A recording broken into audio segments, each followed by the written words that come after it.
मैंने अपने करियर का बेशतर हिस्सा हजरत पौलुस और मसीहियत पर उनके असर और रसूख का मुताला करते हुए गुजारा है। अब मैं हजरत पतरस की तरफ रुजू कर रहा हूँ। मैं उस सरजमीन का सफ़र कर रहा हूँ जहाँ उनकी आजिज़ माहीगीर से लेकर रोम के बिशप तक तश्कील हुई, और मैं उन मकामात को दरियाफ्त कर रहा हूँ जहाँ उन्होंने असर छोड़ा। पेंतिकोस्त के दिन नए ईमानदारों में से कुछ आए होंगे और ख़ुद को धोकर यहाँ बपतिस्मा लेंगे। उनके गैर मुतवक्के तब्दीली के रास्ते पर चलते हुए मैं हूँ कॉन कैम्पबेल, और मैं हजरत पतरस के ताक़ुब में हूँ।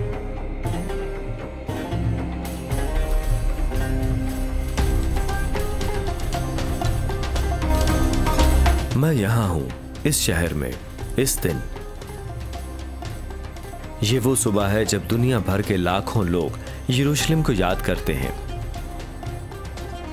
इसकी वजह यह है कि अब तारीख की सबसे बड़ी कहानी यहाँ वाक़े हुई। फजर से कबल मैंने यरूशलेम में बहुत सी खिदमात में से एक के लिए अपना रास्ता बनाया जो जनाब मसीह के जी उठने का जश्न मनाते हैं, लेकिन ये मुनफरिद है। ये चर्च में नहीं है, ये मुकर्रबा बाग कहलाने वाली जगह पर रखा जाता है। इस शानदार सुबह को मुकर्ररा बाग में आप सबका इस्तकबाल करते मुझे खुशी हो रही है। अगर कोई खुशी मनाने का लम्हा है तो वो ये है। अगर कभी कोई जश्न मनाने की जगह है तो वो ये है। अगर कभी जश्न मनाने के लिए कोई शहर है तो वो ये है।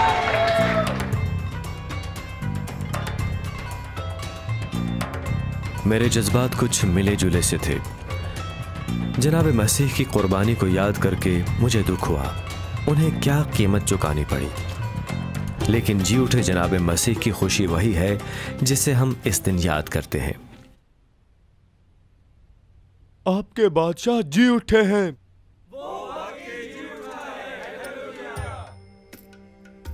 लोग यहाँ पूरी दुनिया से आए हुए थे, मुकम्मल अजनबी।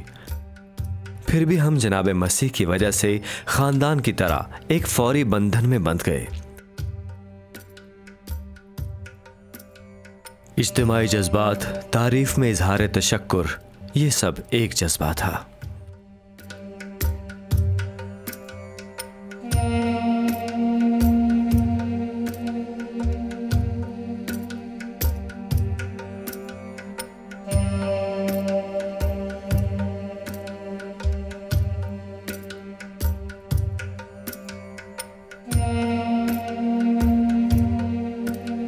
हजरत पतरस के लिए वो इतवार जश्न का दिन नहीं था, कम से कम अभी तक नहीं।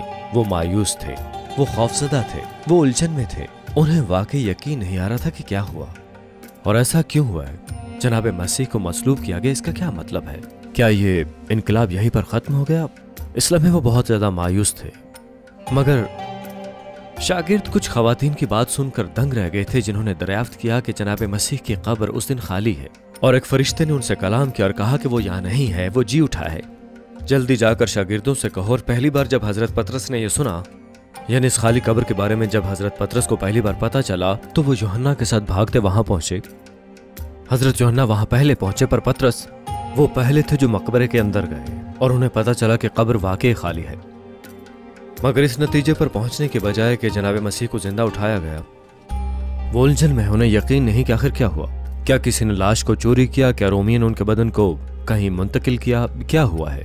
उन्हें पता नहीं था। जब तक जनाब मसीह हजरत पतरस पर जाहिर नहीं हुए थे और दीगर शागिर्द उस कमरे में इकट्ठे ना हुए थे, तब उन्हें पता चला कि वाकई हुआ क्या था। उन्होंने यकीन दिलाया कि ये वही हैं, वो कोई भूत या फरकीब नहीं थे, कि वो उन्हीं की तरह गोश्त पोस्त के बने हुए थे।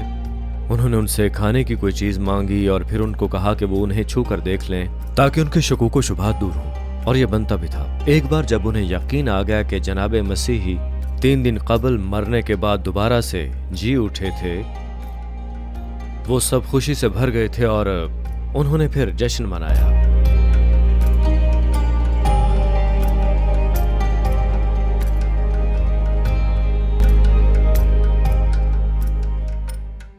मैं गलील के समंदर में वापस आया, जो यरूशलेम से दूर एक दुनिया है, और हजरत पतरस भी दीगर शागिर्दों के साथ जी उठने के बाद जनाब मसीह ने उनसे कहा था कि वो उनसे दोबारा गलील में मिलें, लेकिन उन्हें यह नहीं बताया गया कि कब और कहाँ। तो उन्होंने इंतज़ार किया। हजरत पतरस के लिए इंतज़ार करना फितरी नहीं था। तो वो मछली पकड़ने चले गए। मेरी कश्ती के कप्तान डेविड के साथ दोबारा सवारी करना अच्छा था और खुले पानी पर वापस आना बहुत अच्छा था। मैंने इस सफर में अपने प्रोड्यूसर के बारे में कुछ चीजें सीखी हैं। एक, वो मुझे आइसक्रीम खिलाना पसंद करते हैं, और दो, अगर आसपास कोई कश्ती है तो हम उस पर सवार हो जाते हैं। मेरा अंदाजा है कि मैं ज्यादा बहस नहीं करता, और ये एक खूबसूरत नजारा भी है। माहीगिरी ने शागिर्दों को अपने पिछले 3 सालों के बारे में सोचने का वक्त दिया। इन तमाम चीज़ों को याद करते हुए जो जनाब मसीह ने कही और की थी, मैं हजरत पतरस को तकरीबन ये कहते हुए सुन सकता हूं, मैं क्या सोच रहा था। खैर, उन्होंने कोई मछली नहीं पकड़ी थी। अब फजर का वक्त था। तब साहिल पर एक आदमी पुकारता है, अरे लड़को, तुमने कुछ पकड़ा है? उन्होंने कहा, नहीं। आदमी ने कहा, अपना जाल कश्ती की दूसरी तरफ डालो। और जैसा कि आप जानते हैं, उन्होंने मछली का एक बहुत बड़ा जखीरा खींचा। जब उन्हें पता चला कि वो जनाब मसीह हैं, तो हजरत पतरस ने पानी में छलांग लगाई और तैरते हुए जनाब मसीह के पास पहुंचे। जो उनका अंदाज था, यहाँ पर भी हजरत पतरस बहुत पुरजोश नजर आते हैं। मतलब इसमें उनकी जानिसारी और मोहब्बत खुली जाहिर होती है जनाब मसीह के साथ। उन्होंने वहां पर बैठकर नाश्ता किया, वहीं साहिल पर। नाश्ते के बाद जनाब मसीह और हजरत पतरस आमने सामने थे। शायद मसलूब होने से ऐन पहले आखिरी इशाइये के बाद उनकी ये पहली ज़ाती गुफ्तगू थी। बज़ाते खुद हजरत पतरस और ना ही जनाब मसीह हजरत पतरस की बैत का अहद भूले थे, और ना ही वो जनाब मसीह की पेशनगोई भूले थे कि हजरत पतरस उनका इनकार करेंगे। ये उसी तनाजुर में है जिसे हम हजरत पतरस की बहाली के नाम से जानते हैं। आप जानते हैं, हजरत पतरस ने 3 बार जनाब मसीह को जानने से इनकार किया, और एक किस्म के मुतहर्रक मंजर में जनाब मसीह इस इनकार को इस बहाली के साथ ख़त्म करते हुए उनसे फरमाते हैं कि शमऊन यूहन्ना के बेटे, क्या तू मुझसे मोहब्बत रखता है? तो हजरत पतरस ने जवाब दिया, हाँ खुदावन, तू जानता ही है, मैं तुझे अजीज रखता हूं। तब जनाब मसीह ने फरमाया, तो मेरे बर्रे चरा। और यह अमल 3 बार दोहराया गया, मेरे बर्रे चरा। शमऊन यूहन्ना के बेटे, तू मुझसे मोहब्बत रखता है? तो मेरे बर्रे चरा। तो ये 3 तहों वाली बहाली असल में हजरत पतरस की जनाब मसीह के 3 बार इनकार करने की बहाली है।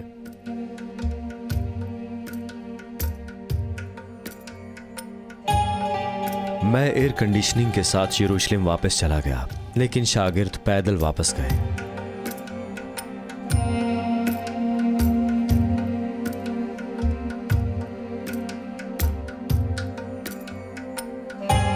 हो सकता है कि जनाब मसीह ने सोचा हो कि गलील में दूर उनके पहले मिशन को तक़वियत देने के लिए और हजरत पतरस को बहाल करने के लिए वक्त दरकार था।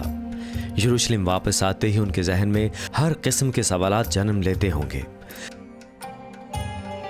जनाब मसीह एक बार फिर उनसे एक आखिरी मर्तबा मिले, जब शागिर्द देखते हैं कि उन्हें आसमान पर उठा लिया गया।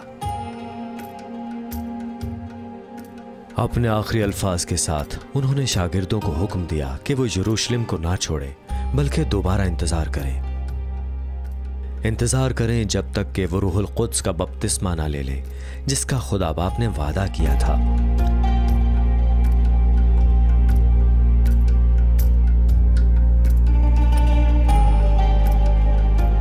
कुछ दिनों बाद रूहुल कुद्स आन पहुंचा। शागिर्द इकट्ठे थे और तेज हवा की तरह एक शोर सुना। आग की जुबानों की तरह कुछ नमूदार हुआ और उनमें से हर एक पर तारी हो गया। फौरन ही वो रूहुल कुद्स की कुव्वत से लबरेज हो गए और गैर जबानों में कलाम करने के काबिल हो गए। इसके बाद हजरत पतरस और दीगर शागिर्द हैकल में चल दिए।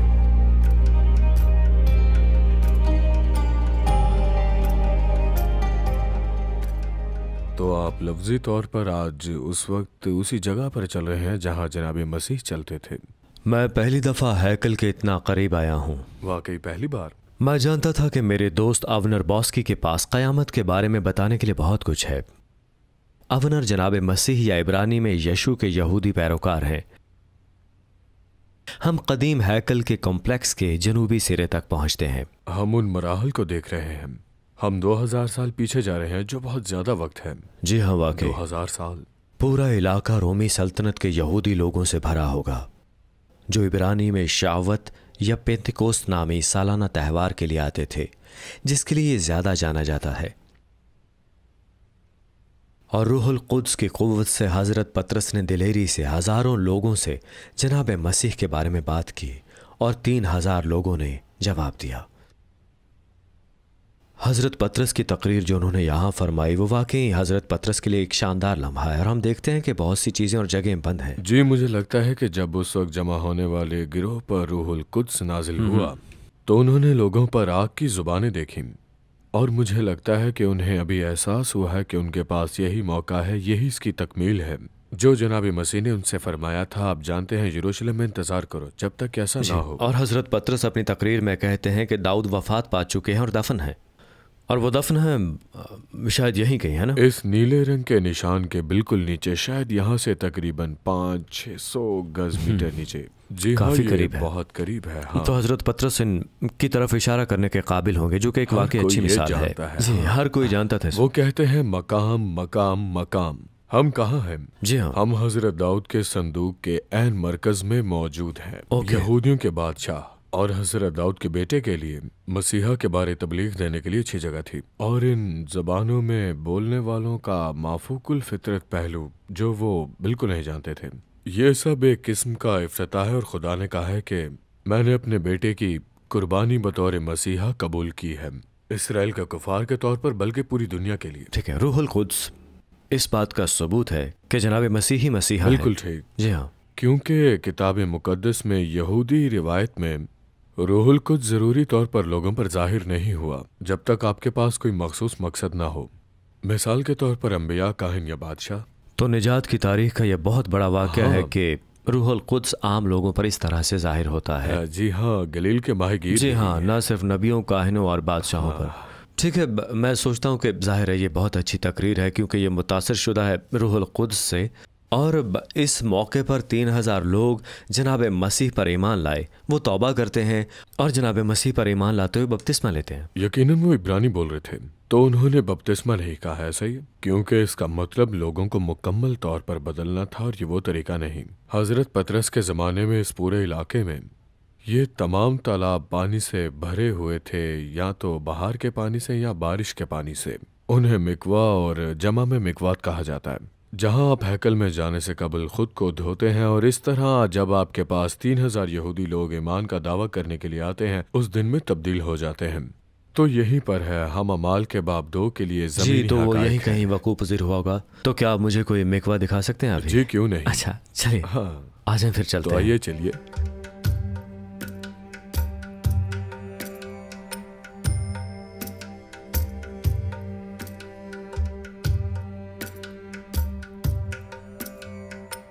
तो हम तारीख के एक टुकड़े को छूने वाले हैं जो अमाल के दूसरे बाब और पेंतिकोस्त के दिन की तरफ जाता है, जहां हजरत पतरस अपने खुतबे के बाद इस तरह की जगह पर आए और 3000 लोगों ने बपतिस्मा लिया, और ये बिल्कुल वही जगह है। ओके, तो हम यहाँ मौजूद हैं। ये एक मिकवा है या एक तालाब है जो 2000 साल पुराना है, और ये वो जगह है जहाँ यहूदी लोग हैकल में जाने से पहले दाएं तरफ से नीचे चलते थे। वो एक तरफ से खुद को तालाब में डुबोते थे और दूसरी तरफ से खुद को निकालते थे और सीधा हैकल की पहाड़ी की तरफ जाते थे। तो आपके ख्याल में पानी की सतह कहाँ तक होती होगी? ये साल के वक्त पर मुनहसिर है, ये यहाँ सीढ़ियों के ऊपर तक हो सकता है। इस जगह तक? हाँ।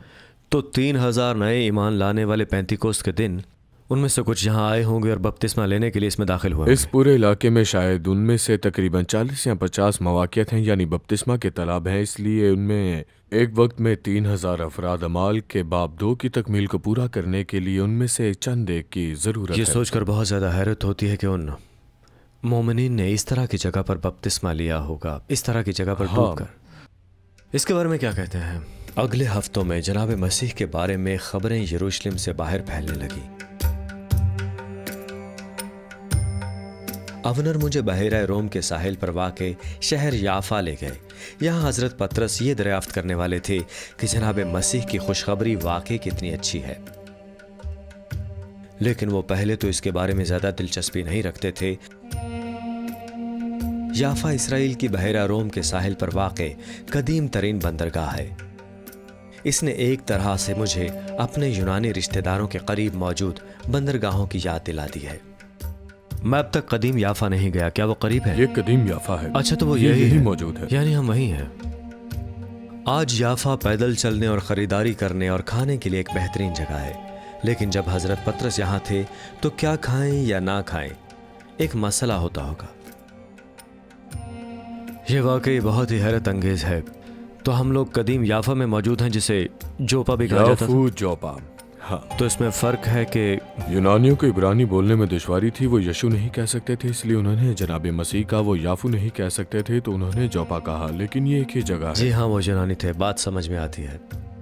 अब हज़रत पतरस के लिए एक अहम जगह है क्योंकि वो यहाँ एक दोस्त शमून दबाग के साथ रह रहे थे। शमून के साइमन द टैनर, शिमोन अबू सकाई, वो दबाग से कम थे क्योंकि जब वो चमड़े के साथ काम करते थे तो वो तालाब में दाखिल होते थे जो हर किस्म के अजीब महकने वाले मवाद से भरे थे और वो नीले, जामनी और भूरे रंग में बाहर निकलते थे और वो बदबूदार थे, लिहाजा कोई भी उनके आसपास नहीं रहना चाहता था। लिहाजा दबाग के साथ रहना एक आजिज़ाना अमल था और ये बात सब मानते हैं। हज़रत पतरस शमून दबाग की छत पर दुआ करने के लिए जाया करते थे, ऐसा ही है ना? हजरत पतरस को भूख लग रही थी, खाने का वक्त भी करीब था और अचानक उन्हें खाने के बारे में रोया नाजिल होती है, लेकिन खाना हलाल नहीं था।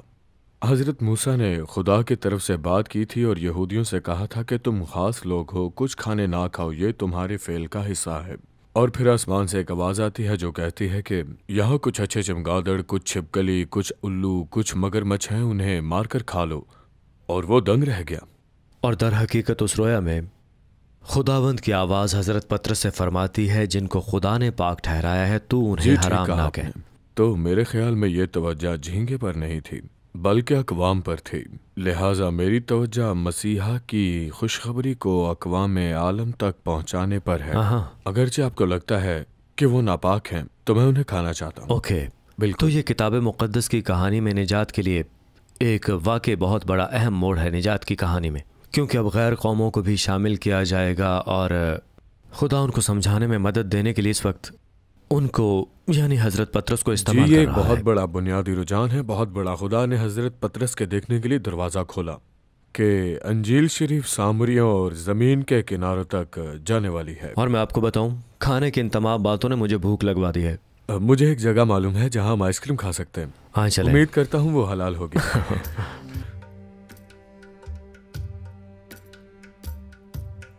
मुझे सब कुछ करना है, याद है? रंगो ने कहा। जी हाँ। क्या ये सच है कि पॉल मैकार्टी रिंगो से बेहतर ड्रमर थे? नहीं, लेकिन मैंने तो यही सुना है। वैसे आपको सैक्सोफोन क्यों भाया? खैर, जब मैं छठी जमात में था तो मैंने पियानो से शुरू किया। मेरे वालिद साहब म्यूजिशियन हैं। 7वीं जमात में था तो मैं छोड़ने जा रहा था, तब मेरे फादर ने मुझसे कहा कि तुम चाहो तो छोड़ सकते हो और चाहो तो ज्वाइन कर लो, कोई और इंस्ट्रूमेंट चाहे।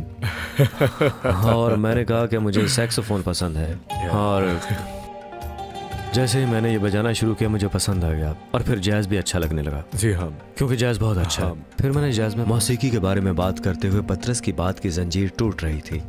नापाक खाने के रोया देखने के फौरन बाद एक रोमी सिपाही याफा में 2 आदमियों के साथ पतरस की तलाश में निकल आया।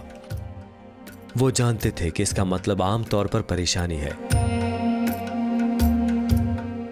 लेकिन रूहुल कुद्स ने हजरत पतरस को हौसला दिया कि वो खौफजदा ना हो और सिपाही के साथ साहिल पर कैसरिया के शहर में चले जाएं। कुछ साल कबल हजरत पतरस ने कैसरिया के सफर के बारे में सोचा होगा कि दुश्मन के हाथ में चलना है, लेकिन अब वो कर्नीलियस नामी इस रोमी कमांडर की दरखास्त पर इस रोमी शहर में दाखिल हुए। ये परदेसी जो जनाब मसीह के पैरोकार बनेंगे, जो कि गलील का एक यहूदी था। कॉर्नेलियस ने वहां पर माकूल लोगों का एक हजूम जमा किया जो कि वो बातें सुनने आए थे जो हजरत पतरस करने वाले थे। हजरत पतरस ने उनसे फरमाया कि अपने जैसे यहूदी आदमी के लिए ये ठीक नहीं कि वो गैर कौमों के साथ, इन परदेसियों, इन गैर यहूदियों के साथ खुद को रखे। मगर हजरत पतरस ने फरमाया कि खुदावंद ने एक रोया में जाहिर किया है कि किसी आदमी को नापाक या गलीज ना कहे। ऐसा करना गलत है। इस तरह उन्होंने आज़ादाना तौर पर उनके साथ जनाब मसीह के बारे में बात की और उनकी खुशखबरी के बारे में भी, उनकी ज़िंदगी और मौत की गवाही भी दी और उनके जी उठने की भी। और मेरे ख्याल में हज़रत पतरस बहुत ज़्यादा हैरान हुए होंगे कि इन गैर कौमों में से बहुत सारे लोग जनाब मसीह पर ईमान रखने वालों में से हो गए और उन्होंने रूहुल कुद्स को कबूल किया। और हजरत पतरस ने फरमाया कि इन लोगों को बपतिस्मा दो। और इसी लम्हे में हजरत पतरस के लिए सब कुछ मुतय्यन हो गया, क्योंकि उन्हें एहसास हो गया कि शुरू से ही खुदावंद का यही मंसूबा था कि गैर कौमों को भी शामिल किया जाए जनाब यसू अल मसीह के वसीले से एक खुदा की इबादत में। यह एक इल्हामी खुदाई मंसूबा था। हजरत पतरस ने बहुत तवील सफर किया था। गैरतमंद रोमी काबिजों को फेंकने की ख्वाहिश से लेकर उनको गले लगाने तक यह बहुत तवील सफर है। उन लोगों तक पहुंचने के लिए हिम्मत की जरूरत होती है जो हम जैसे नहीं हैं, लेकिन बिल्कुल वही जो जनाब मसीह ने किया। और अब हजरत पतरस ने उनकी पैरवी की और अगली दिहाई तक रूहुल कुद्स से मामूर हजरत पतरस पत्थर की तरह फिर अपने नाम पर कायम रहेंगे। इस नए मसीही तहरीक को इस्तेकाम बख्शेंगे, एक ऐसी तहरीक जो जल्द ही रोम तक सफर करेगी।